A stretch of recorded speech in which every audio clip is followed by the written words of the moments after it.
We'll allow 5 questions, and I am going to turn it over now to Sheriff Latham. Thank you. As probably a lot of y'all know, Sheriff Larry Leith of Kerr County.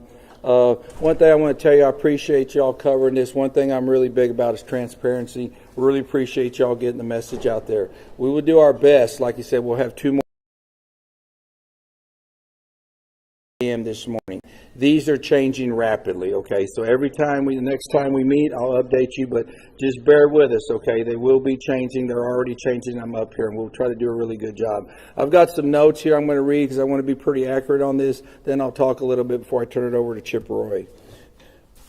We are now more than 24 hours into this tragic event, and Kerrville Police Department, Kerrville Fire Department, and Kerr County Sheriff's Office and other first responders from around Texas are continuing to conduct rescue and recovery operations along the Guadalupe River corridor. So far, we've evacuated over 850 uninjured people, 8 injured people, and have recovered 27 deceased fatalities at this time. Of these 27, 18 are adults, 9 are children. Of that, 6 of the adults are unidentified, and 1 of the children are unidentified at this time. That's of 8:55 this morning. We're unable to release any further information on the deceased at this time, as our thoughts and prayers go out to the loved ones. We are working hard to locate anyone who is still missing and to ensure they are safe. There are 2 ways that you can report the missing people. This is something I would really like y'all to spend some time getting out. One of the ways is via phone. We have a call center set up to accept information and share that information along our relief and incident commanders. That number is 830-285-1111. I'll repeat, 830-285-1111. It's 258. Correction. 258. Sorry about that. I'm going to repeat it one more time. 258. Number for the final time is 830-258-1111. Is everybody good? Okay. Second way is via email. Like the phone number, information received will be shared along our relief teams. That email is floodrecovery@co.tx.us. Repeating one more time, floodrecovery@co.tx.us. There is a shelter for the general public who needs assistance at the First United Methodist Church, 321 Thompson Drive in Kerrville. 321 Thompson Drive, Kerrville. At present, we don't need material or volunteer donations at this time. We are coordinating with a strong state response currently. Cash donations can be made to the Community Foundation of the Texas Hill Country. Once again, donations can be made to the Community Foundation of the Texas Hill Country. Our first responders have been working tirelessly and will continue to conduct search and rescue operations until all citizens are accounted for. Tragic incidents like this affect us all. This community is strong and will continue to pull together during this tragic time. We have been humbled by the outpouring of support. We are very appreciative of everyone that's stepped up to help us. One thing I want to tell you and assure y'all is that we will not stop till every single person is found. We've got all the resources we need. We're here for the long haul. As I said, numbers will be changing rapidly, but like I said, we will not stop till everybody. I can't tell you, I've been asked how long will this take? I can't tell you how long it's going to take. It's going to take a while. Appreciate y'all. Like I said, getting the word out. Like I said, after this we're going to take about 5 questions. At this time, I'm going to introduce you to United States Representative Chip Roy. He's going to say a few words. Thank you, Sheriff. I'll be brief. I'm here to show support for the community. My family comes here to Kerrville for 4th of July virtually every year. Come here for Robert Earl shows, and we were planning to be here for the show with Robert Earl and Beckman.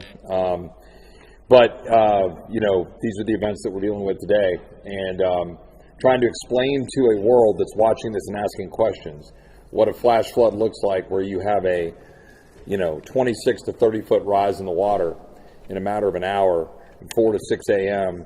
on a holiday, and the people that are having to respond to that. I just got everybody to like pause, take a breath for the recriminations and the Monday morning quarterbacking, because there's so many great people in this community that are responding and moving quickly.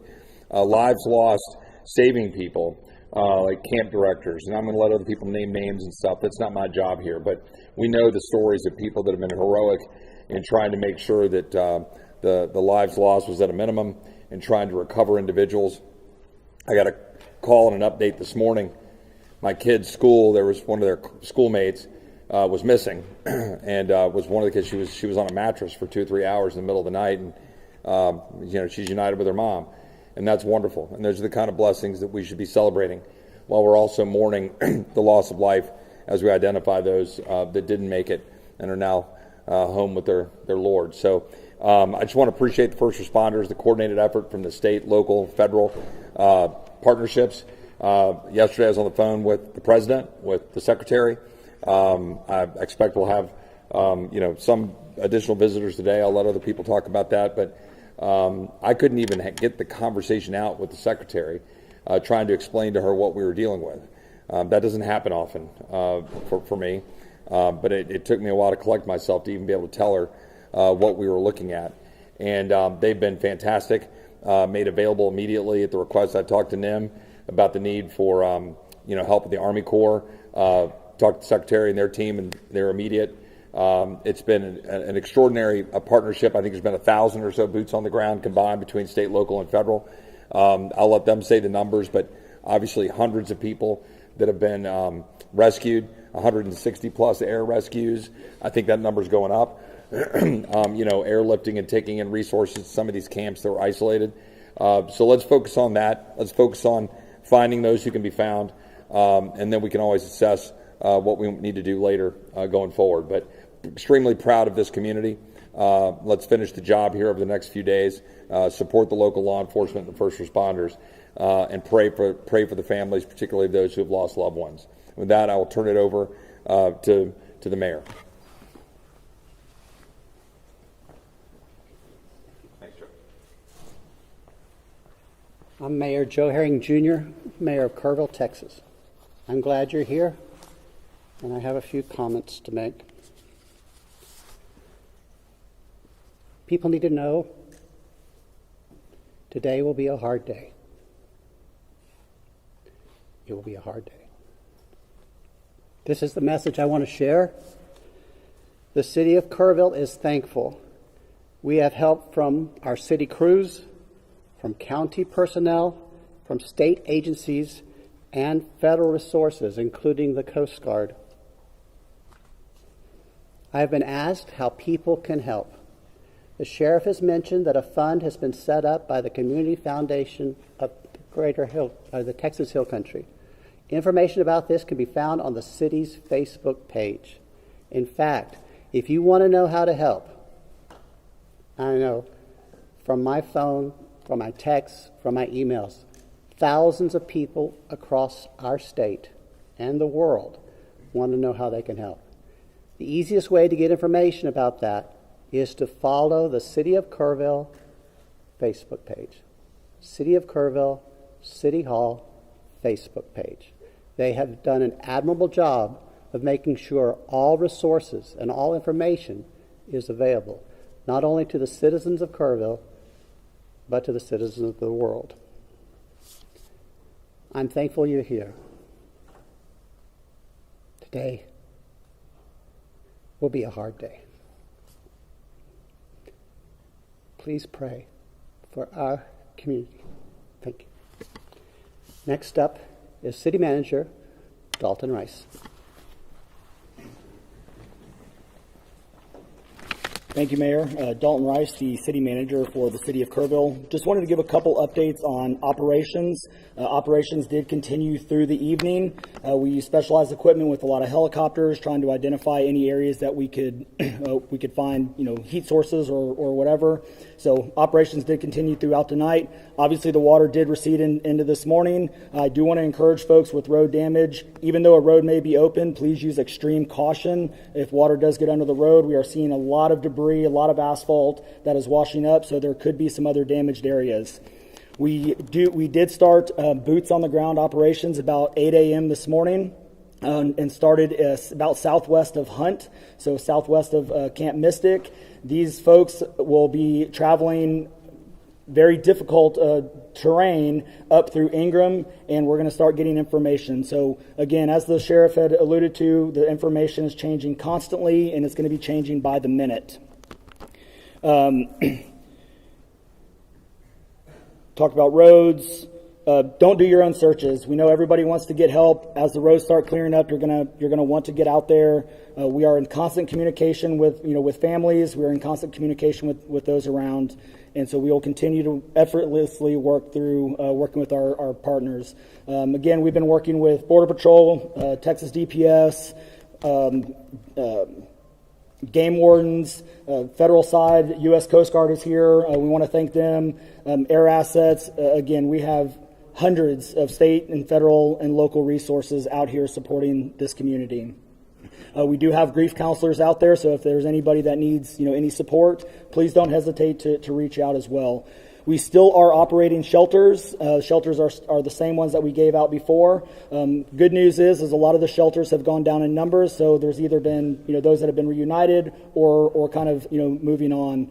A couple of locations, we had 18 girls in there that have been reunited with their families. We're down to about 4 that we're working on reunification as well. So reunification efforts are continuously ongoing from the missing person side. Here over the next few hours, we're going to be putting more information out there as far as missing persons, on how to contact if you have somebody that is missing or a loved one. Y'all have the camp number right now. We are continuously working on the other missing person side.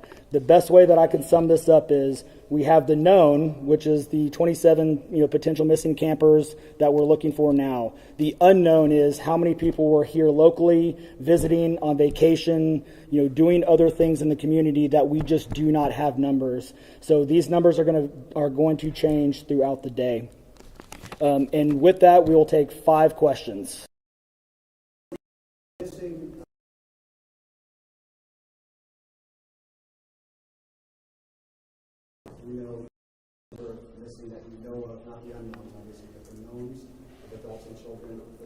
So the 27 missing is the children from Camp Mystic that we have as far as right now for the number. As far as unknown other missing, we do not have an accurate count, and we don't even want to begin to estimate at this time. Can you expand on that, Mr. Rice?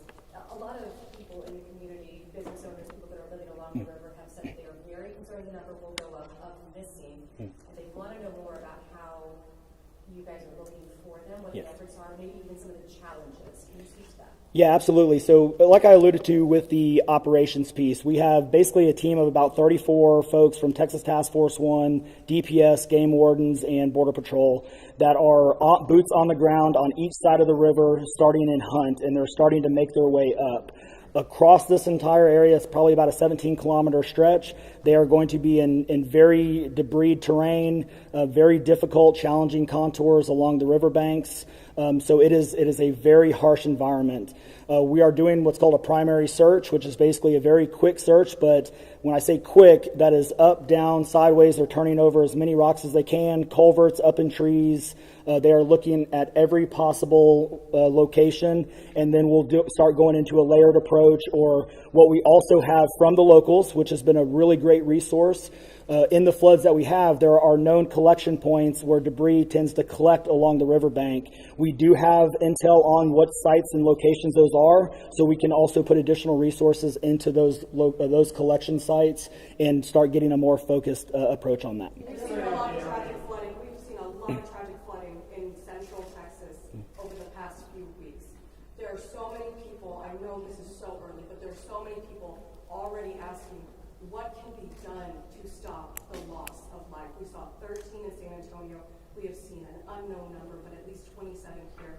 They're scared. Yeah, it's a great question, and I think that's a question that we definitely need to answer at some point in time. Right now, our focus is on the search and rescue efforts, making sure that we get these families out, get some closure, where we can. And so I think that is a great question that we need to ask ourselves. But right now, we want to focus on search and rescue operations. Are there still rescue efforts going on right now? Yes, we are. We have been in continuous search and rescue operations. Again, this river, even though it started in West Kerr, this goes all the way down through East Kerr County and it's continuing on, to the southeast. So yes, search and rescue operations are continuously ongoing, and we'll continue to update on that. One more question. Where are you finding these folks right now for active rescues this morning? Are they stuck in an island of land? Where are they? Typically rescues, if we do find them, they're going to be in trees or we find them, either on high ground. Again, most of the rescues that we are having at this point in time are other camps. So we have a lot of camps and they are all accounted for, but they are isolated because of road damage.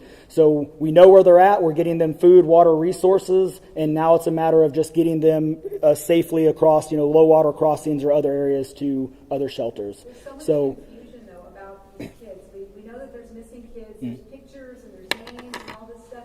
Are you going to give a list of the names of the kids? Absolutely not. We are not going to give a list of the names. We want to protect, those families and their information. The other thing I want to point out, and thank you for bringing that up, these families are getting bombarded with spam calls and spam information. So we want to keep the kids' information and these families' names out of any public, light, to give them the opportunity to grieve and to make sure that we give them the best possible resources that we can and get them reconnected as soon as possible.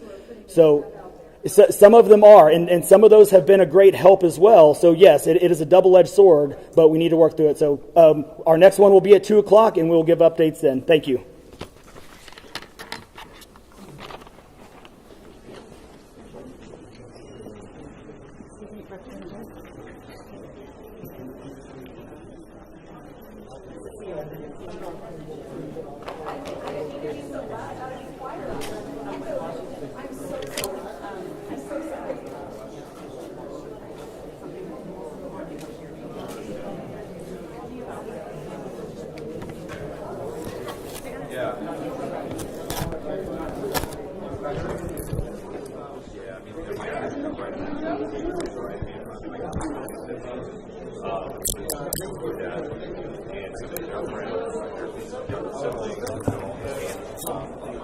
My kids haven't done any camps out in this area, but we come out here all the time. I see fly fish from the river up in the time. And the camp culture is something that people from all over the country come here because these kids don't really get it.